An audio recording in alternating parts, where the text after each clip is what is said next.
So it's more inside outside building that has more connectivity to the surrounding landscape.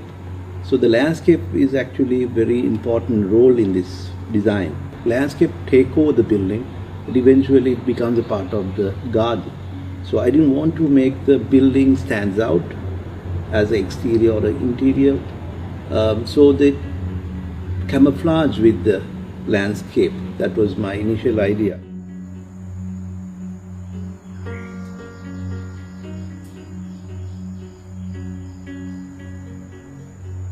This house is designed for the contemporary Sri Lankan artist J.C. Ratnayaka and his wife and the daughter. This is actually situated in Pitrugala, Malabe, and close to a highway, a Galle Express highway, and adjoining to the beautiful paddy field. So the site is actually the 14 perches, and it's consists of their residence and the gallery and the studio.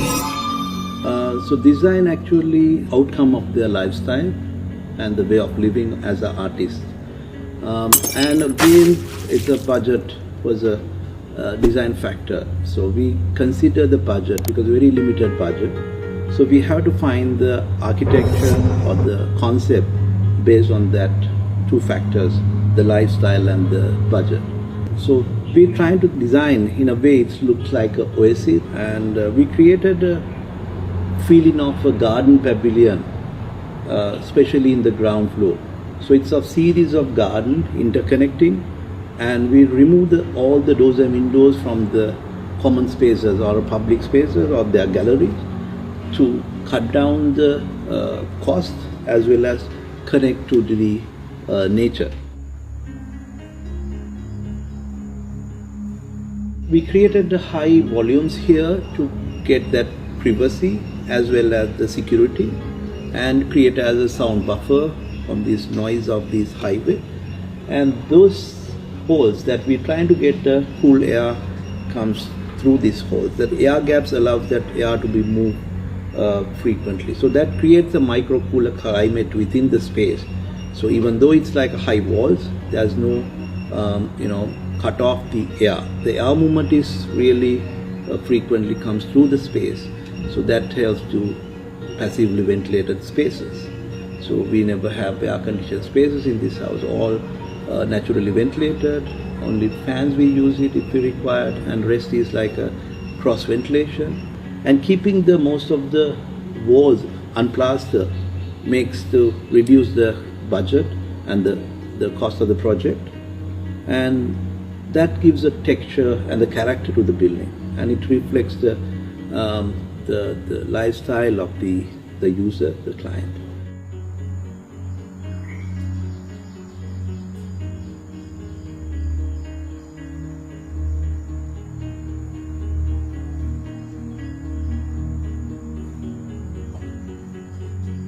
And upper level, we're trying to create a little bit of a textured wall, plastered wall to give a little smooth feeling, and we add the pigment to it to reduce the cost as well as the maintenance free walls. So it helps to create a little bit of their private space with a very smooth and a clean environment, and rustic space at the common space at the lower level to make it more connected with the landscape. We tried to maximum usage of the slope of the site because it was actually a sloping site. So we didn't want to cut and fill and reduce the filling. The connection between the lower and the upper level connects with the steps one side and the natural ramp on the other side. So that gives a different connection to different spaces.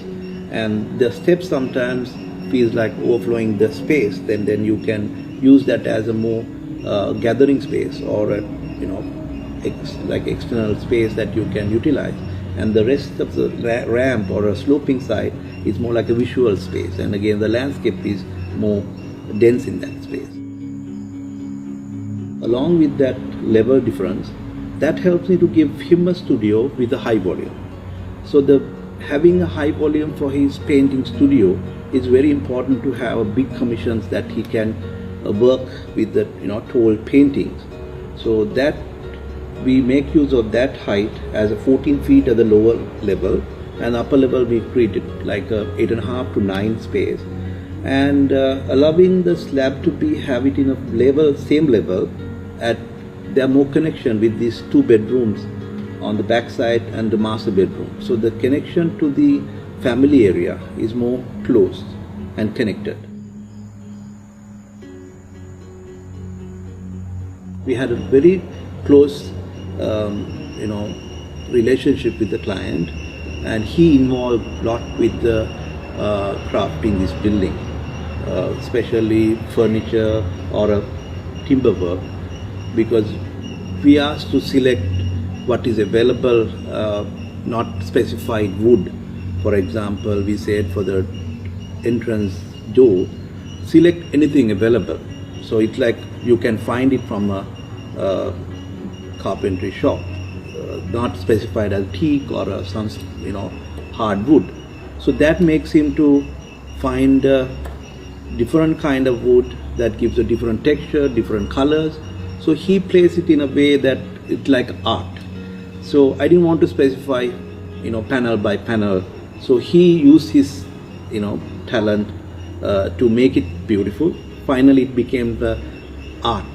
So I think that's a contribution from my client as a part of, as an artist, and connection, architecture and art.